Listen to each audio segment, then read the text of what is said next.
समतले कर्णाने सौम्य सुमित्रासने त्याचे स्वागत केले आणि त्याला कोणती भेटवस्तू किंवा वरदान हवे आहे असे विचारले. ब्राह्मणाने मात्र भौतिक संपत्ती किंवा संपत्तीची मागणी केली नाही. उलट पक्षी कर्णाच्या शरीरावर सूर्यासारखी चमकणाऱ्या पत्राच्या आणि कानातलेवर त्याची नजर पडली. तो म्हणाला, हे तुझ्या अजितेचे स्रोत आहेत, हे कर्ण ते मला दे, म्हणजे मला तुझ्या इतके सामर्थ्य प्राप्त होईल. कर्ण ब्राह्मणाच्या विनंतीमुळे आश्चर्यचकित झाला, परंतु त्याने त्याला विविध शब्दांनी आणि भेटवस्तूंनी पटवून देण्याचा प्रयत्न केला.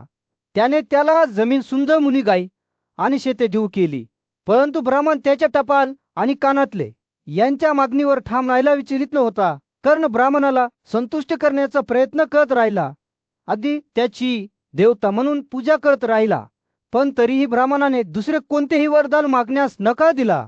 तेव्हाच कर्णाने त्याची खरी ओळख उघड केली.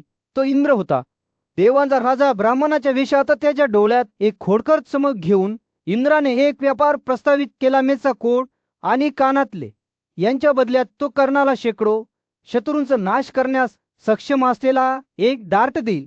तथापि हा डार्ट युद्धात केवळ एका शक्तिशाली शत्रूचा वध करेल आणि आपला उद्देश साध्य केल्यानंतर तो परत इंद्राच्या हाती येईल. इतकी शक्तिशाली शस्त्र बाळगण्याची उत्सुकता असलेल्या कर्णाने या व्यापारास सहमती दर्शवली. परंतु जेव्हा त्याने आश्वासन मागितले की पत्राचा कोट कापून त्याचे शरीर विकृत होणार नाही, तेव्हा इंद्राने वचन दिले की त्याची व्यक्ती निर्दोष राहील. कर्णाने शात भावनेने त्याच्या नैसर्गिक पत्राची साव काढून टाकली. तेव्हा आकाशातील माणसांच्या आणि दानवांच्या संपूर्ण समूहाने जोरदार गर्जना केली. त्याने पत्राचा झोत इंद्राकडे सोपवला, तेव्हा त्याच्यावर फुलाचा पाऊस पडला आणि तो अजूनही रक्ताने टपकला होता. कर्णाने त्याच्या कानातले कापून ते इंद्राला दिले आणि याच कारणामुळे त्याला कर्ण म्हटले गेले, ज्याला स्वतः देवांनी फसवले होते. पांडवांचे काम पूर्ण होताना दिसत असताना इंद्र स्वर्गात चढला आणि माणसांमध्ये आश्चर्य आणि भीतीचा मार्ग मागे सोडला. धृतराष्ट्राचे पुत्र द्रोक आणि अभिमानाने भरून गेले, तर प्रीताचे पुत्र कर्णच्या दुर्दशेच्या बातमीने आनंदित झाले. त्यांच्या वनवासाचे 12वे वर्ष जसजसे जवळ येत होते, तसंच पांडव काम्यकातील त्यांच्या आश्रयातून पवित्र द्वैतवनात परतले.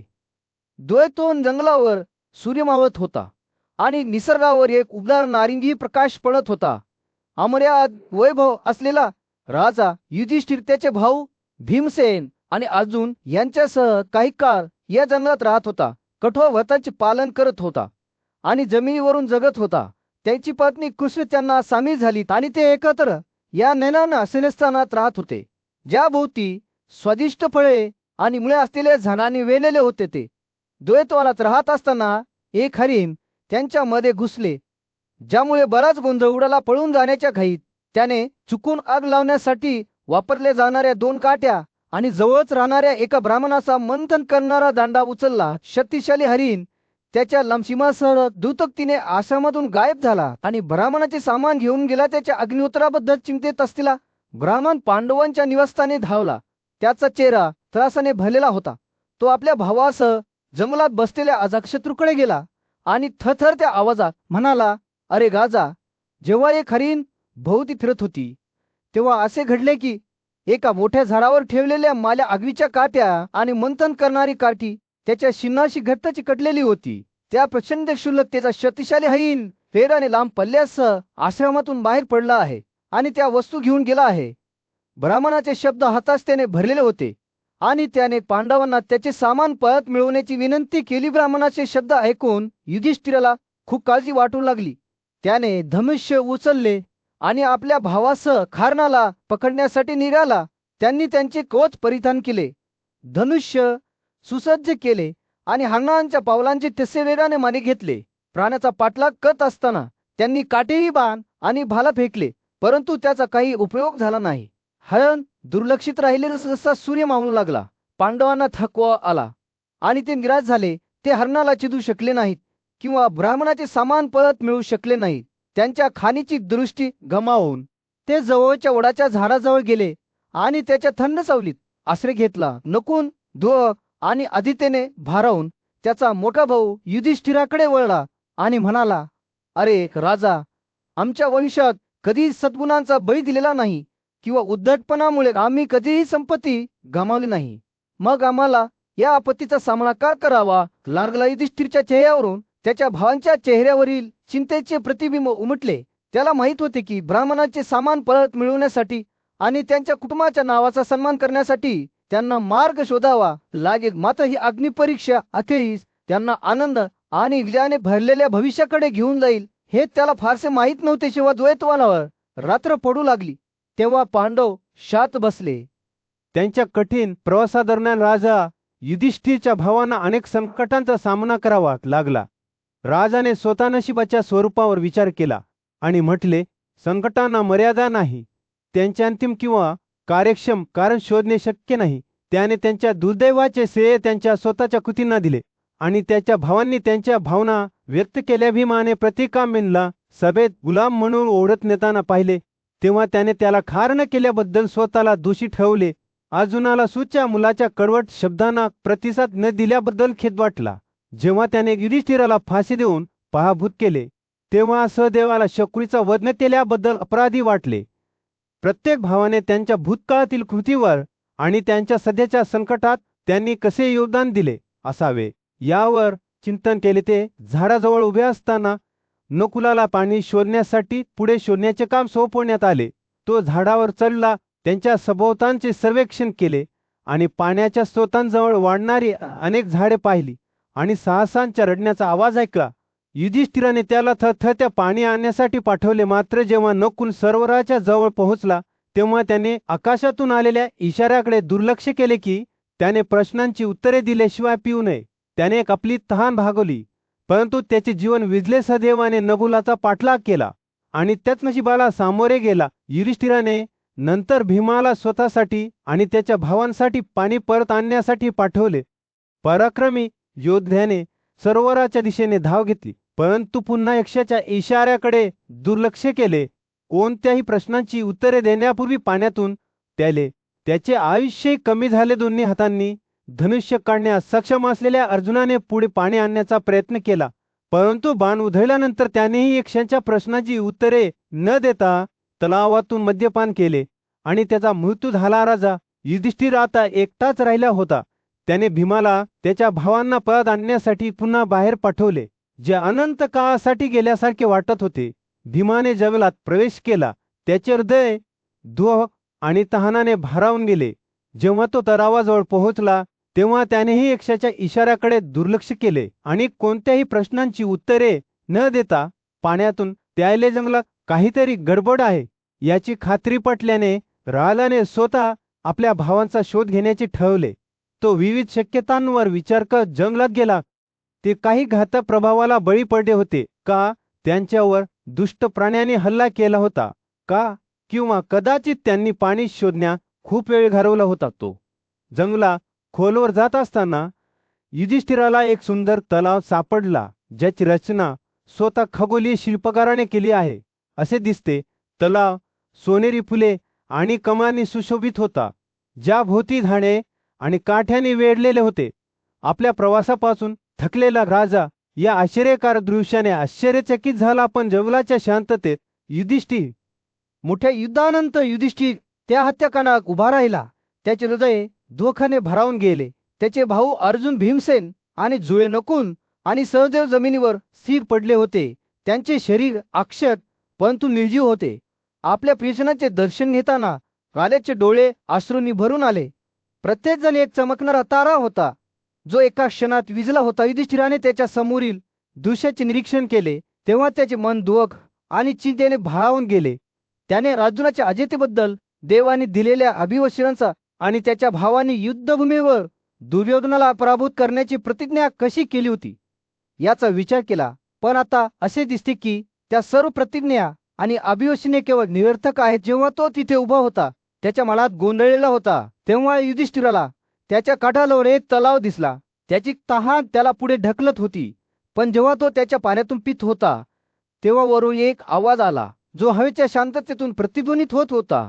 मी एक यक्ष आहे त्याने घोषित केले आणि मी तुमच्या भावांना माझ्या आधिपत्याखाली आणले आहे. जर तुम्ही माझ्या प्रश्नांची उत्तरे दिली नाहीत तर तुम्हीही त्यांच्याबरोबर मरणात सामील व्हाल. अग्नीसारखे जळणारे डोळे असलेली उंच आकृती असलेल्या वक्त्याकडे पाहताना युधिष्ठिरच्या हृदयाची धडधड थांबली. यक्षाने स्पष्ट केले की त्याच्या भावांना परवानगीशिवाय तलावातून मद्यपान केल्याबद्दल ठार मारण्यात आले होते. आणि युधिष्ठिराला आता एक पर्याय होता.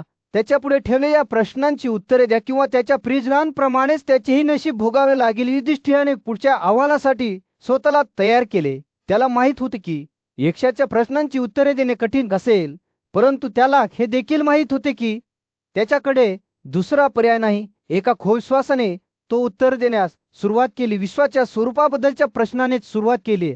सूर्य कशामुळे उगवतो? युधिष्ठिराने लक्षपूर्वक ऐकले आणि उत्तर दिले, ब्रह्मा सूर्य उगवतो. देव त्याला सोम ठेवतात, धर्म त्याला विसर्जित करतो आणि तो सत्यात स्थापित झाला आहे. या उत्तराने समाधानी वाटणाऱ्या यक्षाने मान डोलावली. पण मग त्याने दुसरा प्रश्न उपस्थित केला, एखाद्याला कशामुळे शिकता येते? कोणत्या गोष्टीने तो जे खूप मोठे आहे ते प्राप्त करतो? युधिष्ठिराने उत्तर देण्यापूर्वी एक क्षण विचार केला. श्रुतींच्या अभ्यासातूनच एखादी व्यक्ती शिकते. तपश्चर्येद्वारेच एखादी व्यक्ती जे खूप मोठे आहे ते प्राप्त करते. बुद्धिमत्तेद्वारेच एखादी व्यक्ती दुसरे प्राप्त करते आणि वृद्धांची सेवा करूनच ती बुद्धिमान बनते. जसे जसे युधिष्ठिर यक्षांच्या प्रश्नांची उत्तरे देत राहिले तसंच त्याच्या लक्षात येऊ लागले की जंगलाच्या मध्यभागी युधिष्ठिरच्या नेतृत्वाखालील पांडवांना एक रहस्यमय यक्ष समूहासमोर दिसला. तो प्राणी एका पायावर उभा होता. त्याचे स्वरूप आश्चर्यकारक आणि भीतीदायक दोन्ही होते. जेव्हा ते त्याकडे पाहत होते तेव्हा त्यांची भूक आणि तहान नाहीशी झाली. जणू एखाद्या गाढ झोपेतून जागे झाल्यासारखेचा जिज्ञासूर आणि आदरयुक्त नेता असलेल्या युधिष्ठिराने यक्षाकडे जाऊन विचारले, तू कोणता देव आहेस? तू असुरुद्र किंवा मरुत आहेस का? किंवा कदाचित स्वतः आकाशांचा देव आहेस का? यक्षाचा प्रतिसाद अनपेक्षित आणि हृदयस्पर्शी दोन्ही होता. मी तुझा पिता, न्यायाचा देव, महान पराक्रम असलेला आहे. पांडवांचे डोळे आश्चर्याने मोठे झाले, कारण त्यांना समजले की हा गूढ प्राणी प्रत्यक्षात त्यांचा स्वतःचा धर्म, न्यायाचा देव आहे. युधिष्ठिराने आश्चर्याने भरून विचारले की त्याच्या वडिलांना असे रूप घेणे कसे शक्य आहे? यक्षाने स्पष्ट केले की तो पांडवांच्या गुणवत्तेची आणि चारित्र्याची चाचणी घेण्यासाठी आला आहे. ते संवाद साधत असताना यक्षाने प्रकट केले की त्याचा खरा स्वभाव केवळ देव म्हणून नाही, तर प्रसिद्धी, सत्य, संयम, शुद्धता आणि परोपकार यासारख्या गुणांचे मूर्त स्वरूप म्हणूनही आहे. त्याने घोषित केले की जे त्याचा आदर करतील त्यांना कधीही दुःख किंवा कष्टांना सामोरे जावे लागणार नाही. या प्रकटीकरणामुळे नम्र झालेल्या युधिष्ठिराने आपल्या भावांकडून वरदान मागितले. ब्राह्मणाचे अग्निपुले त्याच्या अग्निकाठ्यांच्या चोरीमुळे व्यत्यय येणार नाही याची खातरजमा करणे हे पहिले वरदान होते. पांडवांच्या करुणेची आणि निष्ठेची चाचणी घेण्यासाठी यक्षाने उघड केले की तो स्वतः ती चोरणारा होता. युधिष्ठिराने हे वरदान कृतज्ञतेने दिले. दुसरे वरदान म्हणजे पांडवांना त्यांच्या 13व्या वर्षात जे सुरू होणार होते अज्ञात राहणे. यक्षाने हे मान्य केले, असे म्हणत की त्याच्या कृपेने ते हे वर्ष विराट राज्यात गुप्तपणे घालवू शकतील, जिथे प्रत्येक भाऊ त्याला आवडेल असे कोणतेही रूप धारण करू शकेल. त्याने त्यांना ब्राह्मणाच्या अग्नी काठ्या परत करण्याच्या सूचना देखील दिल्या. युधिष्ठिराने तिचे वरदान मागण्याची तयारी केली तेव्हा यक्षाने उघड केले की विदुर हा त्याचा स्वतःचा मुलगा होता, जो त्याच्या दैवी सारातून जन्मला होता. या प्रकटीकरणाने प्रेरित होऊन युधिष्ठिराने अधिक वरदान मागितले नाही, तर दान, सत्य आणि तपश्चर्या यासारख्या सद्गुणांसाठी नेहमी समर्पित राहण्याच्या आशीर्वादासाठी मागितले. न्यायाचा स्वामी त्याच्या मुलाच्या विनंतीवर हसला.